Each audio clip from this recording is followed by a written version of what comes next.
On today's Core of the Bible Daily Insight, we're looking at the integrity of walking in obedience to God's commands.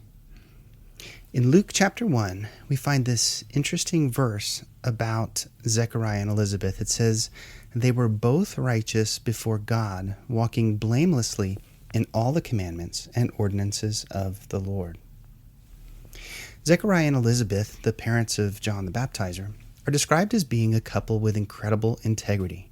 From the narrative in the Gospel of Luke, it appears this is why they were chosen to be the recipients of such a great honor as being the parents of one of the most influential prophets. In fact, Yeshua would go on to describe John as being the greatest of those born among women, and that's in Matthew 11 and Luke 7. This righteousness or integrity was based on their keeping of the commandments. And this is what being righteous means, doing what's right. What's right in God's eyes is what he has revealed to us as his torah, or his instruction. And those who are faithful in living in accordance with his instruction are considered righteous. This hyper-obedient type of integrity is what Yeshua taught in the Sermon on the Mount.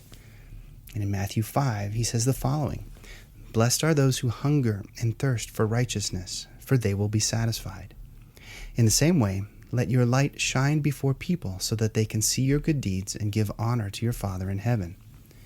So anyone who breaks one of the least of these commands and teaches others to do so will be called least in the kingdom of heaven. But whoever obeys them and teaches others to do so will be called great in the kingdom of heaven. For I tell you, unless your righteousness goes beyond that of the experts in the law and the Pharisees, you will never enter the kingdom of heaven.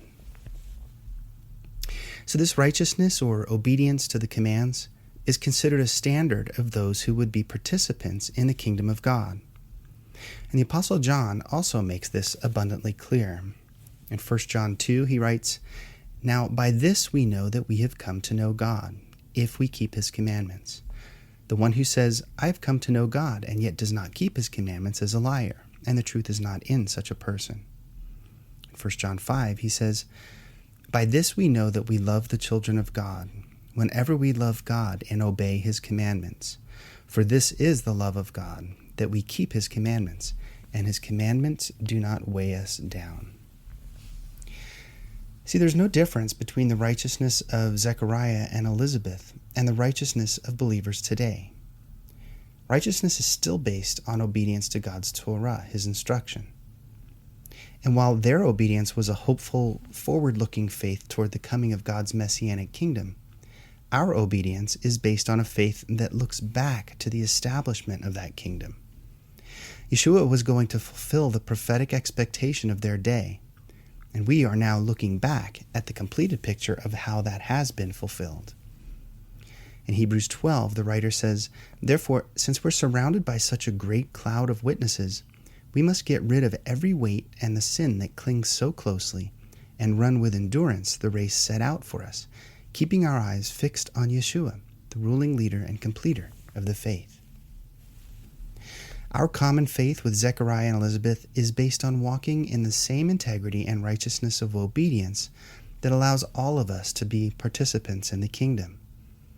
They're the witnesses that have gone before, and we are the witnesses that come behind, continuing the glory of the everlasting kingdom that has been completed and established by Messiah. Well, I hope today's insight was helpful for you. As always, feel free to visit coreofthebible.org for hundreds of other Bible articles like this, along with other podcast episodes and videos. Thanks so much for listening today. Take care.